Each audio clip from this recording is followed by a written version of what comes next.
Today we're learning Perek Beis Halacha Hey of Chametz U'Matzah. The Rambam starts off Chor, a hole, shebe'emtza abayis, which is in the middle of the house, shebein odom lachaveroi, which is between a person and his friend. Now, in the Peirush we have Ze boidik ad mokem shiur magas. Each one checks until where his hand can reach. Ze boidik ad mokem shiur magas. If it's two Jews, each one checks as far as he can.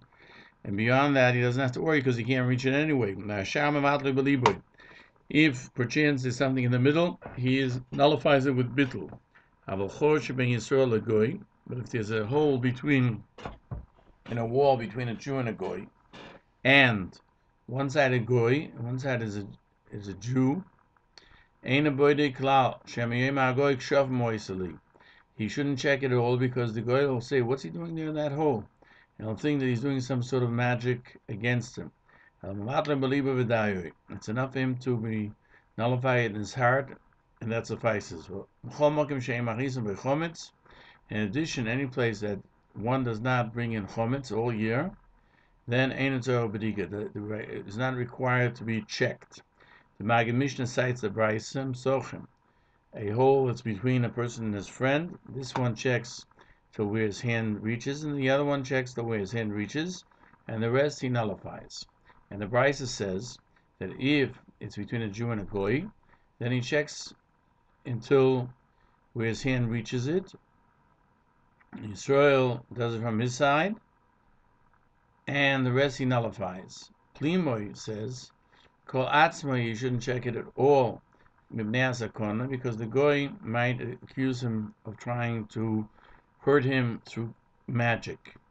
Rabbeinu Menoyach, in the Maggid Mishnah, the Giyasa that we find in front of us is what we have. We say that Rambam doesn't mention the din of chor between Yehudi to a Goy, that he doesn't pass in keplimoy. So the Mishnah adds the true text in the Rambam is that he does agree with plimoy, and Rabbeinu Menoyach brings that he found as well a text in the Rambam that the halacha is when it's between a goy and a Jew, the wall, one has to be careful not to check so the goy doesn't assume he's trying to do something. Even according to plimoy, only at night, you shouldn't check, because the goy will see light there and he'll say, "What's he doing there?"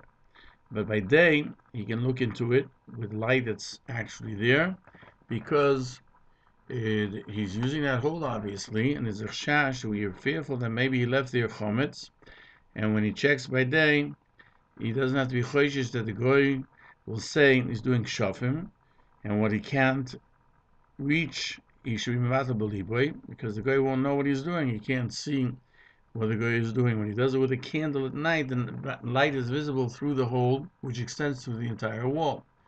The Shulchan Aruch paskins that a hole is between a Jew and his friend, each one has to check as far as they can, and the rest they have to be mevatel. The Mishnah Berurah, Sivkot and Tez, says you're obligated to mevatel.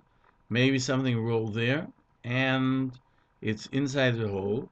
And avadei chometz, even avadei chometz, bittul helps. It's not considered like hiding something in a hole, because he did not intend to do so.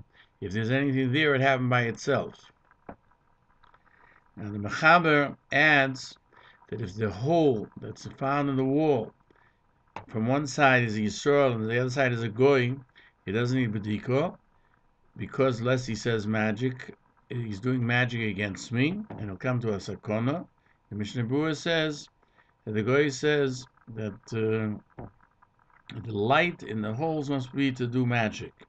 However, by day, one is obligated to check by the light of the day, and there we don't have to worry about a goy being choshit. So the Mishnah Berurah says, why should we be fearful by B'digas Chometz, which is a mitzvah, that the goy will come to do something to the Jew, his neighbor, because he's afraid of kshafim?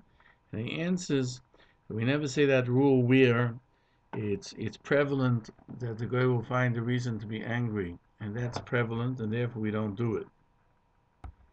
And in the next year we'll learn Halacha Vov.